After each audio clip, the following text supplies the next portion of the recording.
Good morning, everyone. It's another beautiful Sunday. Oh, 久见不见了，没有声音。Let me see whether are you on mute? Maybe you're on mute. Okay, you're muted. 早上好，欢迎来到第49期的三人制，我是邱健。I'm Nathaniel. Already 49 chapter already. Yeah? Time flies. 是，今天我们要跟大家聊的话题是，可能就是在我们身边，可能就发生在我们自己的身上。就是刚才 Nat 所说的压力。Yeah. The pressure can be it's stress, not pressure. Stress. That's right. Pressure is 压力 part of pressure. stress. Pressure is part of stress. 那今天我们也邀请到一位特别嘉宾，来自澳洲的 Dr Olivia. Right, we have our 来给 special 我们一些专业的可能知识，或者是一些专业的帮助。She's here today to share with us her wisdom on stress, knowledge about it, both clinically as well as personal experience, I believe. So let's welcome Dr. Olivia, would I? Okay. Hello, Dr. Olivia. Welcome to the show. Good morning, everyone. Thank you. Thank you for having me on again. Yeah.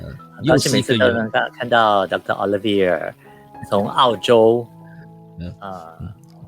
就是特别在星期天跟我们一起分享关于健康的一些讯息。Olivia 应该是不太听得懂了哈，只是看到我的嘴巴在动。You only see my mouth moving. Moving.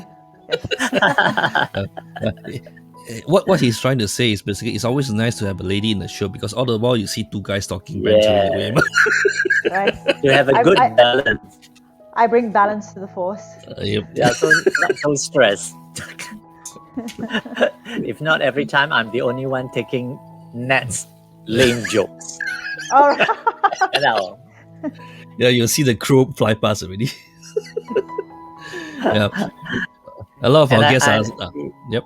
Yes, and like Kei Chin also says, good morning, Dr. Olivia. Yeah. All your guests are coming in to say good morning to you. Oh, thank you, everyone. Let's say good morning to all of them, like Alice Lowe. Yep. Where's Alice? Alice. Okay, good morning, Alice. Good morning, Kei Jie. We have five, pronounced as Fee or Five? Fee, right? I think. Fee. Fee, right? Okay. Fee? Yeah. And you have a few others. It reminds me of Snow White and the Seven Dwarfs. 3, 5, 4, 5, 3, 5. Oops.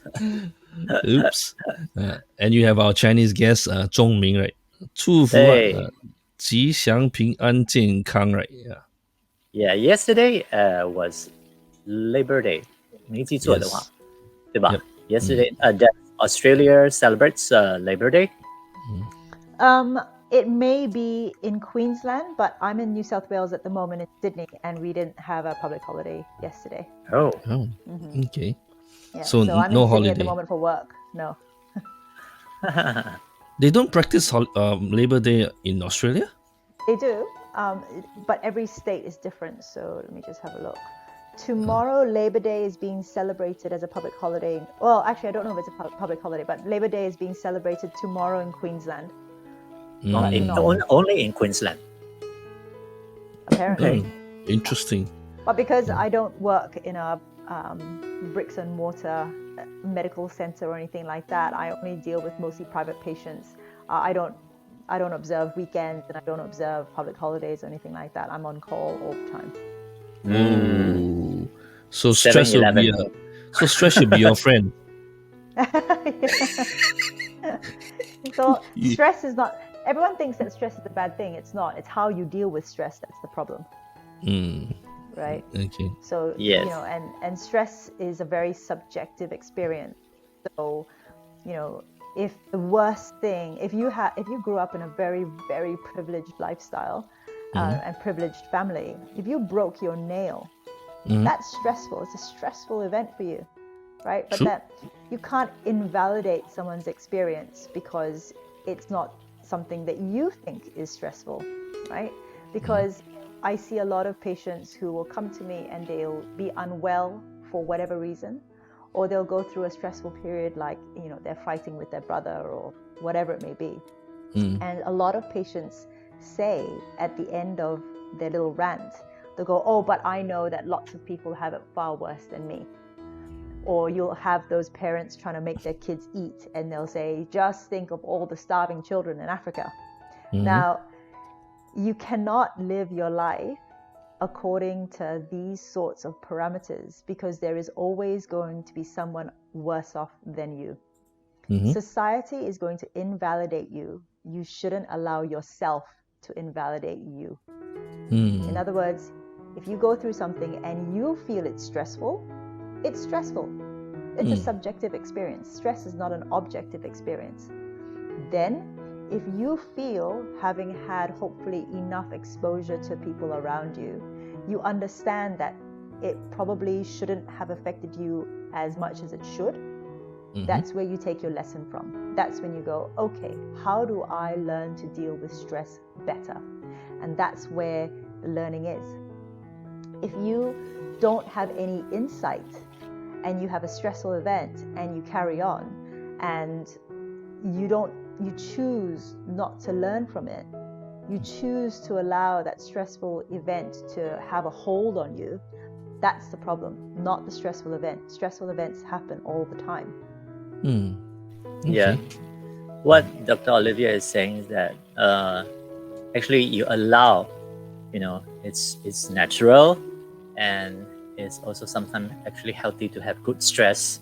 But the important thing is 我们要realize what we are going through. And then I think the most important is how do you deal with it, and then to manage it. But a lot of times, 我觉得有时候呢, we'll just like avoid it. We know there's a stress, but we just like tuck it aside, or you hide it somewhere under the bed. And then you just don't want to look at it. That's what I did. I mean, when I'm much younger. So actually the stress just accumulate, and then until a state of time, and that becomes depression. So pressure That's cooker. what, pressure cooker. And that's what I learned actually when I look back. Oh, actually, that's what happened. And then after that, I kind of, now when you ask me to go and take those quiz, which to show which state are you at, I got no problem. I don't have to take all the whole questionnaire. Like this, because I actually I'm already recover from the depression, and then I know how to manage it. I mean, with other ways, like doing meditation and yoga and all that. Yeah. I see. I thought you're trying to say that you have moved from rice cooker to a deep fryer. Mine is not a rice cooker. Okay. I picture it as a suitcase, because I used to go around. Because of my family background, I got to move around. So I felt that I always put my feelings, keep it in a suitcase, and I'll just go with me, and then I'll just press it like the clothes. Sometimes you have a lot, and then you just press it and try to close the suitcase until a certain time you can't close it anymore, or you can close it, but at a point of time it just burst open. The suitcase just burst open.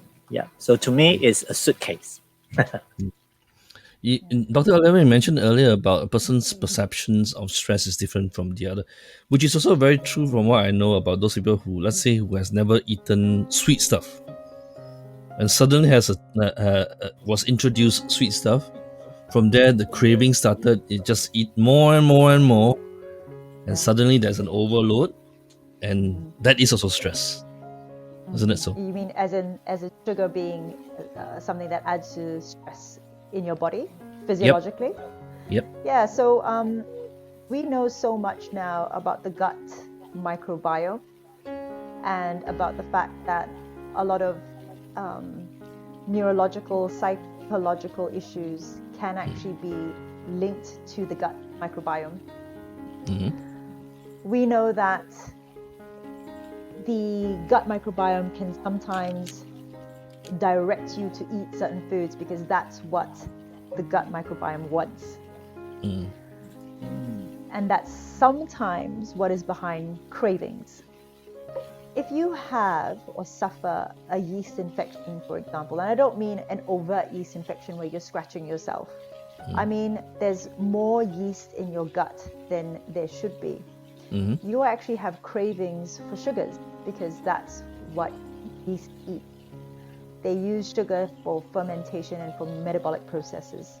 You know that this is probably you when you crave sugar, when you crave processed carbohydrates, when you make a lot of gas, when you also have concurrent bad skin, bloating. The sugar that the yeast eat, the cravings tend to be worse at night because yeast have a circadian rhythm just like every other organism, and they tend to be more active in the evening. And these are the kids that and not just kids, these are the kids and the people that we see who come nighttime, they seem to be more hyperactive. They seem to be more like silly almost. You know, you say to kids, why are you running around like that? Stop being so silly. You know, they just like laugh maniacally, and those kids are actually having, if there is a yeast imbalance or issue, that's what we call ABS, auto brewery syndrome. Because in the yeast cycle, metabolic cycle, towards the end when they're fermenting sugar, there's a release of ethanol being alcohol. So you actually have people, if they have quite a high load of yeast, they're actually getting drunk, essentially. And you see these kids being silly at night because there's a little bit of ethanol in their system. So these are little clues for us if we're looking to see how well someone is dealing with sugar, for example. And now this is not the only reason why people would be craving sugar, but that can be one of the things. Is that also, sorry, is that also why I realized many years back, because I don't usually like to eat tidbits, you know, like chips or whatever so-called junk food. And I realized in a period of time, and it's only in the nighttime, I would just wake up and open the fridge and try to look out for all this kind of food. But of course I felt later on, I realized that during that period of time I was stressed. Yeah. So is that common? It's very common, but that's a slightly separate physiological process. Because I'm telling, how come I'm not doing it in the morning? I mean, I'm stressed. I mean, the period, be it night or what, but why I especially do it at night? Yeah. So at night, you start producing melatonin, right? And you start making melatonin in your gut as well, because all your major organs, including your organs of digestion, have melatonin receptors. Now, melatonin is a breakdown product of serotonin, and serotonin is a breakdown product of tryptophan, which is an amino acid. So if you're someone who's very stressed, and your body wants to make more serotonin, it will drive you to eat certain foods. There are two things that you'd be sort of leaning towards. You'd be leaning towards foods that have got tryptophan in it, but also you'll be leaning towards foods that feed the bacteria that make serotonin in your gut. About 80% of serotonin in your body is actually made in your gut, not in your brain. Generally speaking, we had the theory of serotonin depletion or serotonin insufficiency with regards to depression and anxiety about, since the beginning of psychiatry, basically, which is why the medication that we give is a selective serotonin reuptake inhibitor. Essentially, we're trying to concentrate the amount of serotonin in your brain.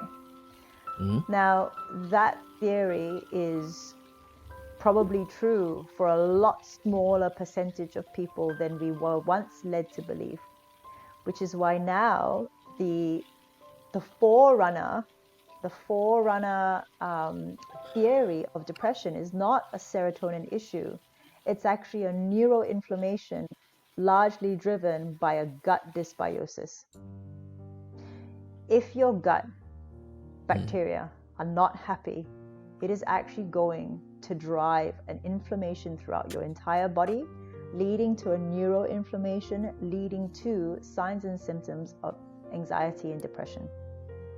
So here in Sydney, there is the Sydney Digestive Centre, which spearheaded using FMT, fecal matter transplant, to help patients with all sorts of diseases and illness.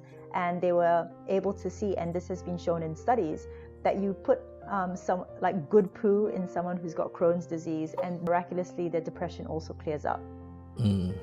We know that if you put in a mouse model, if you take the poo from a depressed mouse, who's not running, not eating, not socializing, you take their poo and you put it into a healthy mouse, that healthy mouse will start to display signs and symptoms of depression.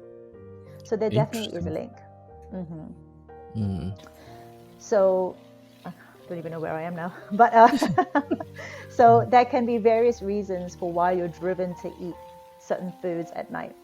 We know that when you're stressed, you don't go into a deep sleep, you don't go into your delta sleep, and so you stay in your light sleep, and so it doesn't take much for you to get up. And when you get up, you're craving making more melatonin. You need something to put in it, to eat, to break it down from tryptophan to serotonin to melatonin, for example. Or it could just be a bad habit that has been fostered, and especially in Singapore, and as you guys know, I lived there for 9 years. There is a very bad habit in Singapore of people eating really, really late. It's like, if you socialize, it's usually around food. If you are bored, you go to a pocket with your friends to eat. You wake up in the middle of the night, first thing you do is instant noodles. Like, it's just a really bad habit that we have in Singapore as well. So there are various reasons which may be driving late night eating. But one of the things that we do know is that bad sleeping leads to more stress. Stress leads to bad sleeping. Either way, there's an increase of cortisol, and cortisol is actually going to shift the amount of sugar in your blood such that you have more sugar flying around, which has all sorts of knock-on effects with regards to satiety signals in the brain. So it complements each other. It's a cycle. Yeah. One of our guests mentioned that I'm learning how to manage stress and how to de-stress, and the question is basically, is it true that dessert is the cure for stress? It's a short-term cure, and not just for, and only for some people. So as I said before, 80% of your serotonin, if not more, is made in your gut. And the fastest way to make serotonin is to feed the bacteria that makes serotonin. And a lot of the time, it's to use, fast fixes. Usually it's some sort of processed carbohydrate, breads, cakes, muffins, that kind of thing. Sugars, and it just increases the activity of the gut microbiome, leading to a transient increase in serotonin. So you feel better. That's why comfort eating is a thing. But the more you know, the more you know. In other words, if you know that this is a band-aid that's going to have very dire consequences unless you get on top of it, know that there are far more effective, efficient ways to deal with stress. Then it'll lead you down a much healthier path. Yep. What I felt is the worst. What if it's you put in the wrong dessert? That will make it worse, right? In a short time, it actually helps, but in the long run, actually, it doesn't. Exactly. Exactly. So, I mean, there's lots of, there are lots of things that people can do for stress relief. Some of them are illegal. Some of them will give you short-term pleasure for very long-term issues, and so it's just about identifying those which are helpful in the long run and those which are helpful just in the short run, and which you're going to give yourself problems. That's why drug addiction is fantastic for stress relief. But we all know how bad it is in the long run. And long run can mean 1 week or 1 year or 10 years or whatever it is. But you wouldn't go out of your way to do drugs because you're stressed 1 day, 1 week, whatever it is. You know better than that. And that is the same with food. So why is stress a silent killer? So there are hormones and chemicals that your body makes when you're stressed. And specifically, the one that everyone knows is cortisol. We also make adrenaline and noradrenaline, and obviously dopamine has a role to play as well. But the main thing is going back to an ancestral model to understand why we produce these chemicals. In an ancestral evolutionary model, the only time that we would be really stressed is when we are in a fight or flight situation. Otherwise, it's your day-to-day making fires, fixing your hut, making sure your kids don't kill themselves, that kind of stuff. We would be stressed when we are being chased by a saber-toothed tiger, when we are hunting, when we are having clashes with the next village, that kind of stuff. Now, the reason why stress is such an evolutionary thing is because it is the number one way that an organism will survive. If you don't adapt to stress appropriately, if you are faced with a mastodon that's charging at you, and then you don't feel the urge to run or to stand your ground and fight, and you're blasé about it, you will get trampled and you will not pass on your genes. So now that we know that stress and the stress hormones are very ancient, you have to figure out why would your body produce those hormones and what do they do? What benefit does it have for you if you're facing down a mastodon? Okay. Some of the things that happens is that it makes your pupils dilate. Why? It's so that you take in more information around you. But it's not just taking in more information. When you take in all this extra information, your brain has to process it. So the parts of your brain that process, visual field and sounds and, does a risk assessment in a split second, that's going to be your amygdala and, prefrontal cortex. And so we see patients who have been stressed, or rather who have not been able to deal with stress appropriately over a long period of time. They have hypervigilance. This part of their brain is overdeveloped, so much so that they're always jumpy. They're always looking. They're always, subconsciously looking for the exit. Okay. A lot of the times you see this in new parents. New parents tend to be more jittery. They tend to not have deeper sleep because they need to stay in that hypervigilant state even when they go to bed. They stay in a light sleep because any noise, and they need to be able to wake up to protect their young, right? Okay, so cortisol and stress hormones like adrenaline are going to increase your pupil size. What else is it going to do? It's going to inhibit effective digestion, because when you're running from a saber-toothed tiger, you don't have to worry about digestion. That is of secondary, if any, importance at that point in time.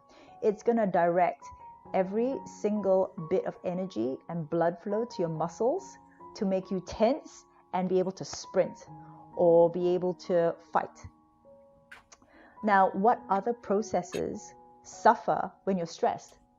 You don't sleep properly, you don't eat, you don't digest properly, and the way your body partitions energy changes as well. Nat, do you want to put on that first picture, maybe? Sure. Let me just share the picture, the first picture. Mm. Okay, here we go. Stress response. Yeah, so this is the stress response, right? So when I was telling you guys about cortisol, adrenaline, noradrenaline, that's where the brain talks to the adrenal glands, hence the name, adrenal glands, adrenaline. And then the adrenal glands are going to produce adrenaline and cortisol. It's see here with regards to the lungs on the left-hand side, you've got dilatation of the bronchioles. And why would that be?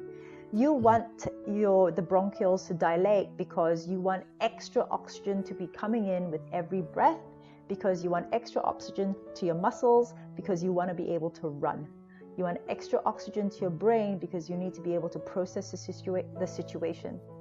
So that's why if you have a allergic reaction, anaphylaxis, or asthma, if you go into hospital, we give you adrenaline to open up your airways. Increased heart rate on the right-hand side of the stress response system.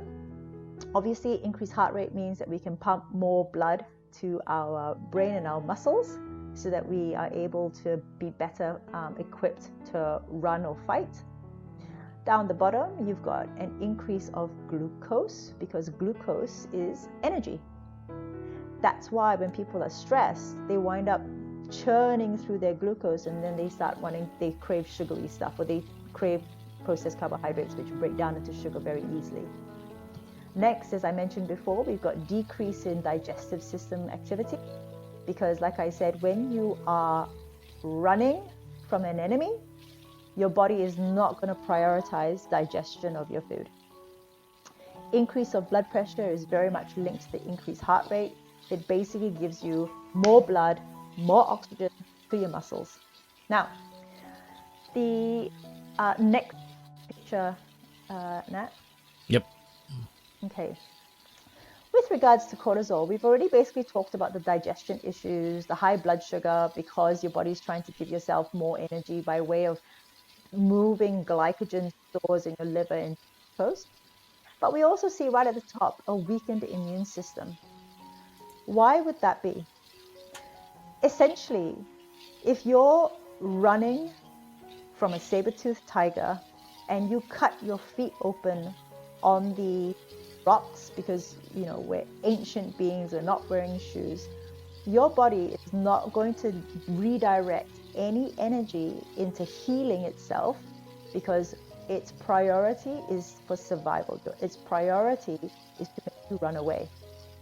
So you take all these things and you put it in a modern situation where we are all constantly stressed. It's not saber-tooth tiger kind of stress, but your body doesn't know the difference because we only pump out cortisol, adrenaline, noradrenaline with regards to stress.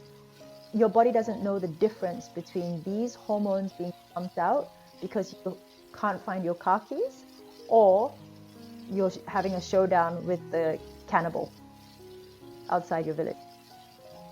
So we see patients who, when they're stressed all the time, and more importantly, they have no insight into the fact that this is a state of being that they must learn to adapt out of, right?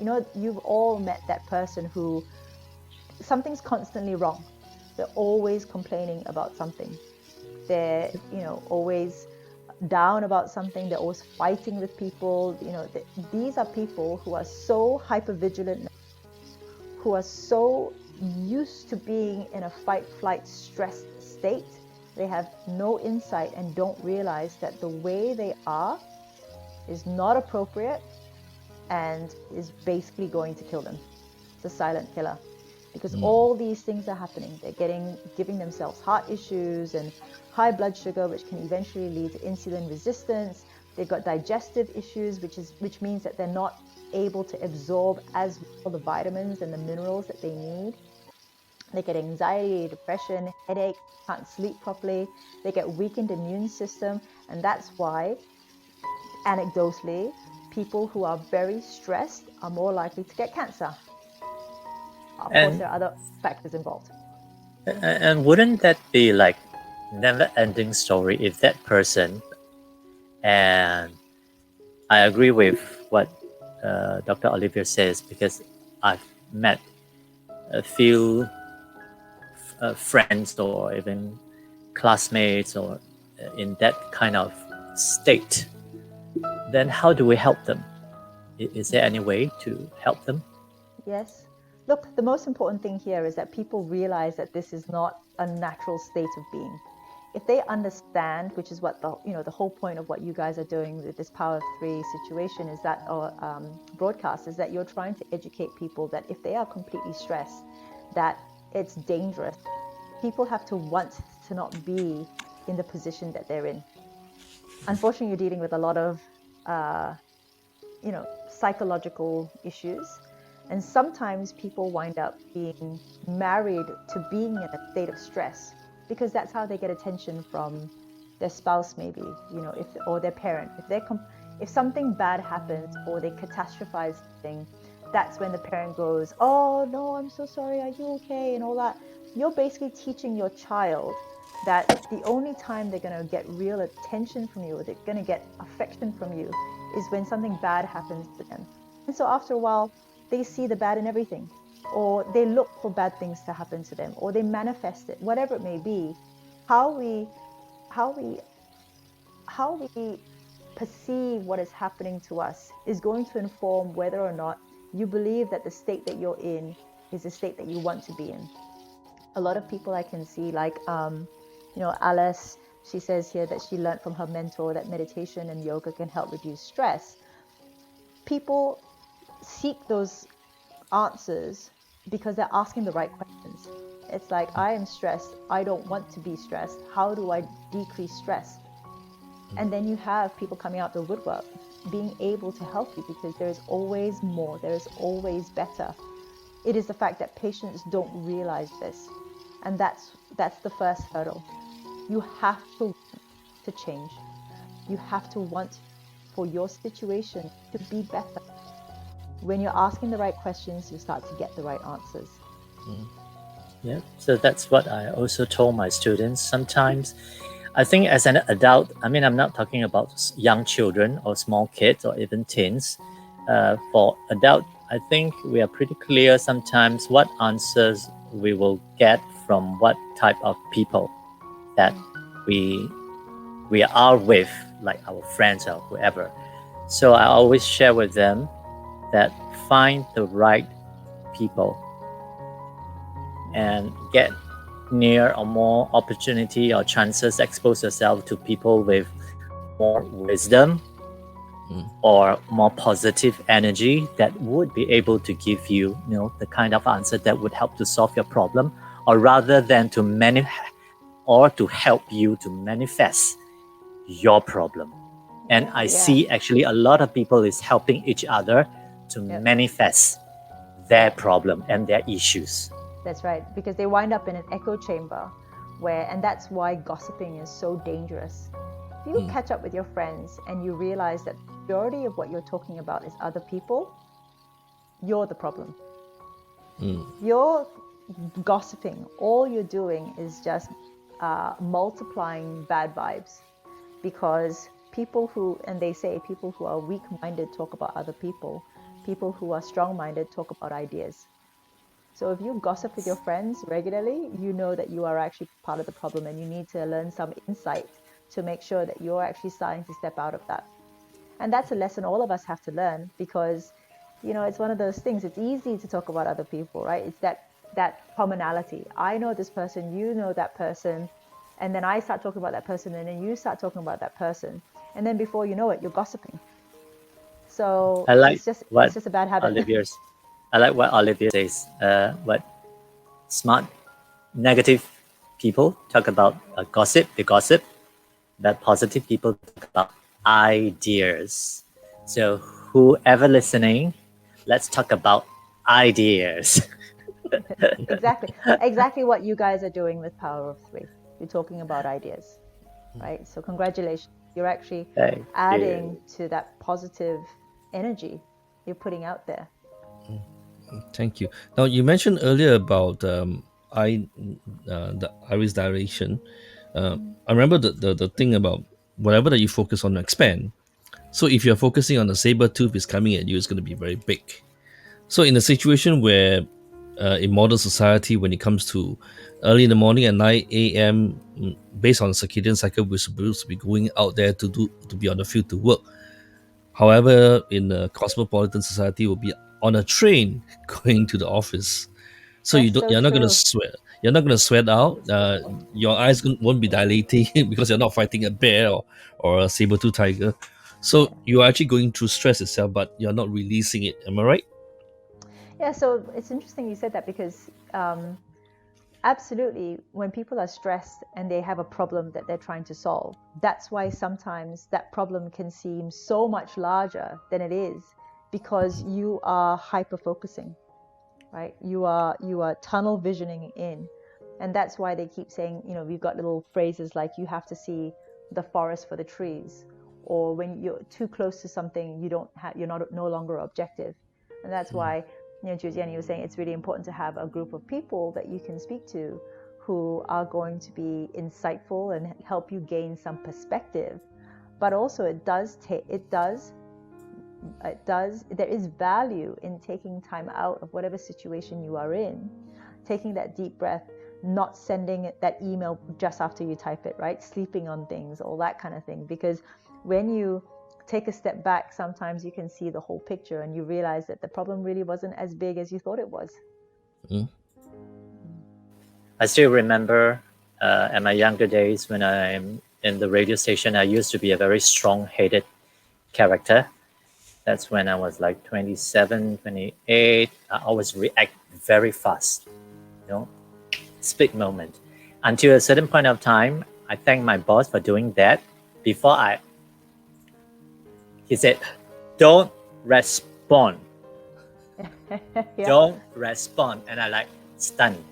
I think he's doing what Olivia is doing.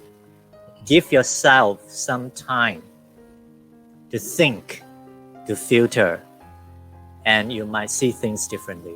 And actually, I keep that with me for a long, long time. Don't respond in my head. And it's really very, very useful. And sometimes I just sleep over one night, and then the total concept of what you feel at the other day was totally different. Yes.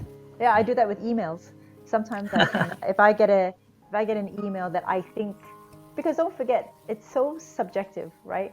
When an email comes through, if you feel like you're being attacked, then you are being attacked in your head, whether or not that person intended it to be. So that happens, you read into it what you think is happening. You write a charged email, but I have now learned I write a charged email and then I leave it. And inevitably, I actually cannot remember the last time where I slept on it or left for a few hours, came back to the email and then sent it. Like my energy has dissipated by then. And a lot of the time you start to realize, because I used to get involved, I'm quite a strong personality as well. I used to get involved in a lot of internet fights. You start backwards, forwards, and everybody wants to win. Nobody wants to feel like they back down or they look weak. And it's people who play stupid games win stupid prizes, right? And I was playing stupid games all the time. And I realized that what was I trying to prove? Who was I trying to prove this to? And so I still remember recently, not long ago, maybe about 6 or 7 months, there was a medical forum where someone posted a patient that they didn't know what to do with, right? And all these people gave a suggestion. Oh, what about this test? Or have you tried this diagnosis or whatever? And so I gave my 2 cents worth was, okay, what about this and that? Now, admittedly, it wasn't particularly conventional, but at the end of the day, this is a forum where you're looking for ideas anyway, right? So I thought that I was quite safe. Now, this wasn't people I know. This is all anonymous peers from around the world, right? And then it just takes one person who tries to be, like a bit of a Karen, and it's like, oh, where's the evidence for that? And where's the evidence for that? And then people pile on. It always takes one person to open the gate and all the donkeys will come charging through, right? Now, of course, the first thing I felt was that I was being attacked, because first of all, I wasn't definitively saying this is the problem. I was literally saying, oh, have you considered this, right? In other words, this was a bunch of people who had taken it upon themselves to point out that I was wrong, but they wanted to do it in a bullying fashion. And I wanted to reply with, because I do a lot of research in this area, I wanted to reply with the fact that mast cell activation syndrome, for example, is not an accepted diagnosis in Australia, but is an accepted diagnosis in many parts of Europe and in the US, right? It's about perspective. And I think I said something along the lines of that it's an accepted diagnosis in Europe. And then of course someone else trying to be clever was like, oh, Europe is made up of a lot of different countries, you don't know what you're talking about, like when you're obviously broad stroking like this. And then I wanted to, and this is where I caught myself, I wanted to come back with the reason why I said it's an accepted diagnosis in Europe is because the European Association of Allergy, EAACI, talks about a global consensus on mast cell activation. Now, I tell you now, a global consensus doesn't mean that 163 countries have signed off on it, right? True. And then I was about to say that, and I thought, no, that's okay. Like, I know what I know, and I don't need to fight. I'm okay. Yeah. And so I left it. Yes. I left it. Like, and I thought, looking back 10, 15 years, I thought that I would ruminate on it a lot more than I did, and I didn't. I literally left it, and that was it. Good for you. Because sometimes I think we ourselves, we know where is the cut-off point for ourselves. And I mean, I call that, it's a compliment. We are smart enough to know that, okay, there's no point sharing anymore. That's and right. It's okay to just leave in peace. Exactly. You have to start. I struggle with this, but at some point you have to learn that backing down from a fight doesn't make you a loser. Very true. Yes. Right. I have one question from Zhongming. Okay. Earlier on. He mentioned in Mandarin that the right type of stress will always turn up to become like a pushing effect, which is positive, to push you. Okay, but how do we know that sometimes how much stress we can take? Because like Olivia just now mentioned, sometimes we don't know. And is there any tips that we will realize that, besides I couldn't sleep, I might be having a lot of stress. What are other, little things that would tell us or show sign by our body that, we are in a stress state? Yep. So like this gentleman said, some stress is absolutely imperative. That's what gets us finishing things on deadline and that kind of thing. I think that one of the things that I look for is how much are you ruminating. So you can be stressed about something because you're concentrating and trying to get it done. Then if you are able to say, okay, I have done all I can today, I will get back to it tomorrow, or I have finished, brilliant, or I won't be able to finish this. And obviously you cannot make more hours in a day. In all three situations, if you are still ruminating about whatever it is, hours and days and weeks after, allowing it to cut into your time doing other things, then you know that you are not handling that stress appropriately. Rumination. So I think let's use death. Death is massive, okay? That is a ubiquitously, objectively a stressful event for anybody who's had to live through it. Now, I personally do not like when I hear people say, oh, look at that widow, or look at the daughter whose mother died. She's so strong. She didn't, she's so strong. And I dislike that because, death and the loss of a loved one is precisely when you're allowed to be weak. And I don't even like that word. But there is no one definitive way that you should be acting when someone you love dies. And it's not in anyone's place where they're trying to make you feel better about it, telling you that you're strong, because then what happens is you subconsciously feel that you can't act any other way. So I lost my mother when I was 17, right? And that's what people said all the time about me and my dad. Oh, you're so strong and you're so strong. And I felt I couldn't cry in front of people. What if they didn't think I was strong? Sorry, but it's complete bullshit. So when you're dealing with death, an incredibly stressful situation, some people deal with it in inverted commas, all this in inverted commas. Some people deal with it well and other people deal with it badly. But that, again, is your opinion about a situation. It's so subjective. What we should be encouraging is not people being strong. What we shouldn't be encouraging is people being stoic and, oh, look at that, they're amazing. He lost his wife and only 2 months later he's back at work. Wow, what a trooper, right? What we should be encouraging is death is an incredibly stressful situation.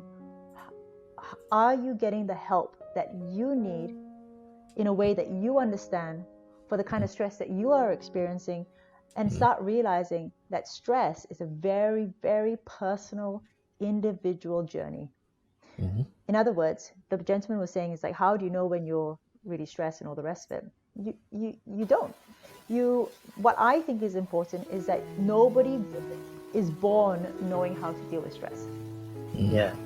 Because what Zhongming mentioned is there any like level of stress in a very medical way? But I mean, as my very personal experiences, you don't know. Maybe I would know is like, maybe in the morning, during my period of depression, when the first thing you open up your eye, you're supposed to wake up. You're supposed to wake up and just do things normally, but you don't. You just don't feel like waking up. Your body, don't feel like doing anything. And that tells me that I'm stressed, but I obviously don't know which level I am at. I just got to find ways to push myself out of the bed or walk out of the house. Yeah. But because none of us are born with a handbook for stress, right? Because stress perception is also a function of how quickly you're breaking down neurotransmitters in the brain, for example. Okay, so none of us are born with a handbook for stress, but that means, and this is, I believe, across the board with everyone, you should be learning how to deal with stress, because you don't know the different forms of therapy there are out there. You don't know the different forms of stress because you're not asking the right questions, so you're not getting the right answers. So many people talk about yoga because those have been pitched to us as being de-stressing, and there have been a few of us who've said, okay, I want to know more because I'm going to try this out. And you should be doing that with all sorts of different modalities, including talk therapy, hypnosis, and that kind of stuff. There's bound to be something out there for you, but you will never get the answer if you don't ask the question. And I felt usually the answer is usually quite challenging. It's not some very easy way that you can just immediately solve the problem. Like when I started meditation a few years ago, then my mentor would actually advise us like, okay, the first thing you wake up, you can start doing a meditation.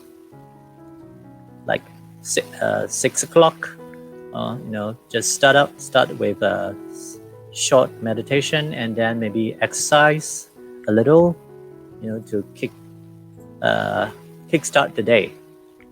And when I started to do, I realized, actually it does help and manage. It gives me a good start. Then you start to learn. So I totally agree with what Olivia says. It's actually a journey of learning. And then you gather all this little knowledge and tools that you have to make yourself stronger and stronger.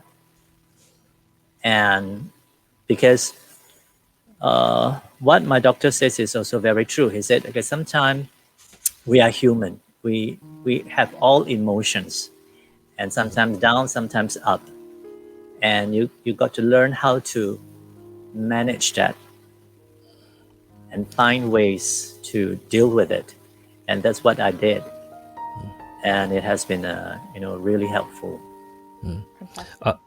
I agree with what Chiu Chin say, and at the same time, there is no magic bullet where you can take a pill and you can solve the stress problem. It doesn't work that way. So there's no one size fits all stress relief kind of thing. And like what Oliver said, there are many things that you can pick up from yoga to meditation to hypnosis to even talk therapy. So every person's ways of managing stress is different. And sometimes it can be as simple as just simply going out to the garden and do your gardening. That could Yes. be a form of stress release too. Yes. Or like Oliver's dad, go out there fishing. Fishing. That works. Yeah. Like my friend, he does brisk walking, and he really walks. Maybe from where he stays, Woodland, he'll walk to, like Clementi, really a long walk, or he cycles. Yeah. So there's many ways. Yep. So the best advice is for every one of you to pick up and go and try the one that fits you the most. Yes. Experiment. Yep, experiment, and then find a way that you feel that it suits you, and you like it. Yep. And let's see what other questions we have here. Kay say thank you for your great advice. I know what I know, and I do not need to fight. Having enough confidence in ourselves, and to know when to simply walk away. Yep. So she said thank you to you, Dr. Olivia. Yeah. And what Zhongming says also, he said actually, Zhongming agrees as well. He said stress actually is very individual. I mean, we grow up in different background. We have different character. So we have to learn from it. Yep. And she said thank you to you too. There is someone, Jasmine Yonsi, at 1:11 p.m. Jasmine Yonsi. Yeah. Okay. What is that? Doctor is talking about. What's that? Those Mandarin words.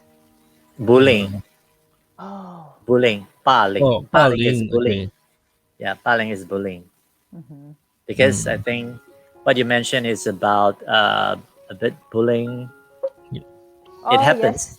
Yes. It happens. Right? It happens even to politicians and doctors and all the rest of it, right? Because if you're saying something that the mainstream, that's not mainstream, you're going to get pushback there, because there are only three types of people, right? There's the people who are like, okay, well, it is what it is. Like, it's no skin off my nose. Follow the crowd. Then you have the people who are like, oh, that's interesting. I hadn't thought about it that way, so I'm gonna do some reading, or I'll look into that a little bit more, or I wonder why that doctor is saying this, or whatever. And then you have the third type, which is this is not mainstream, this is not conventional medicine, therefore I'm going to punch you, I'm going to push you down, I'm going to keep you under my boot. Whereas it's a very unnecessary look. There are obviously certain situations where I can see why one thing may be more appropriate than the other. So for example, in the US recently, there was a anti-domestic violence bill, and most people backed it except for one guy. But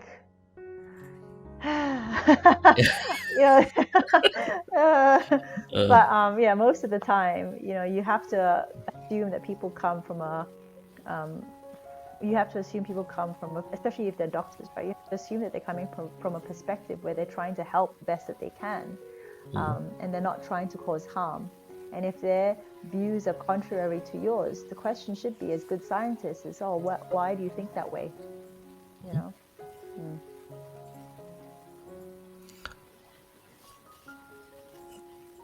So let's see what else you'd say. I guess Fee mentioned. I guess we have to learn to choose our battle at home or in the office. Yeah. Is that right? Yes, definitely. Yeah. Or Another. maybe there Yep. even a better way, whether you want to choose it, you want to look at it as a battle or not, or you want to make peace, PEACE, yeah, with it. Yeah. I think we have a choice. So nowadays, I will always share with my students, we human, we have choice, and we try to make the right choice. We try to make the right choice, and not the other. Yeah. I think the important part here is knowing that you don't have to win every battle to win the war, essentially. And in fact, Yeah. you can choose to lose a couple of strategic battles and still win the war, right? Although maybe it's best not to think of all of this as battles or wars. But anyway. Totally agree with Dr. Olivia. It's just like what one of my good friend. He is a professor in Mandarin language, very well known, Dr. Liang. Today he mentioned something about you don't always have to be A. Actually, it can be quite good to be B as well. And his write-up is about how always during his schooling time, always having the top result, but always ended in the B class. We always say, oh, be the A class and the B class. And so he's just telling people that it's not always about A or the chasing that A class. Why not look at what class you are at now and make the full out of it. Yeah, make the most out of it, whether you're B. And I replied, yeah, we can be happy B to Z class. I remember years ago I was told this story about this particular psychiatrist who decided to release 2 patients from his ward. So what happens is they gather all the patient to come in, and they will ask them a few series of questionnaire. So one of the guy came in, and the question was, what happens if I were to cut off one side of the ear? What will happen? And the patient say, well, I'll be partially deaf. So then the doctor asked again, so what happens if I were to cut off the other ear? Then I'll be totally deaf. So it means that this guy is quite sane, so he decided to release him. And as he was going out, he met another patient. And the other patient asked him, so what did the doctor ask? He said, well, what left ear, right ear kind of thing. Say, okay. So this time, this particular new patient went in to see a psychiatrist, and the psychiatrist asked the same question again. So what will happen if I were to cut off the left side of the ear? Say, I'll be partially deaf. Say, okay, that's quite good. So what happened if I were to cut off the other ear? And the patient said, then I'll be totally blind. Oh, the psychiatrist was so sad and mad. He said, I'm going to tear off the form, I'm going to release him. And the patient said, but I'm correct. If I were to cut off the left side of the ear, I'm partially deaf because I can't hear. But if you cut off the other ear, I'll be totally blind because I got no place to wear my glasses. For you to be right, must someone else be wrong. Yeah, okay. Very good. That's so true. Chu Qian is okay. Sorry, you're muted, Chu Qian. Okay, we have one answer. Is because today's topic is stress is a silent killer. Because we only left 1 minute to wrap it up. Okay. It depends on how we look at it, and whether we want to let it, kill ourselves. As simple as that. Whose question was that? And AD mentioned another good topic this Sunday. Congratulations. Came a little bit late, but I got the essence of the broadcast. Thank you, Dr. Olivia. That's the most important. Get the essence out of your life. Thanks, guys. Of our life. Life is beautiful. Life is beautiful.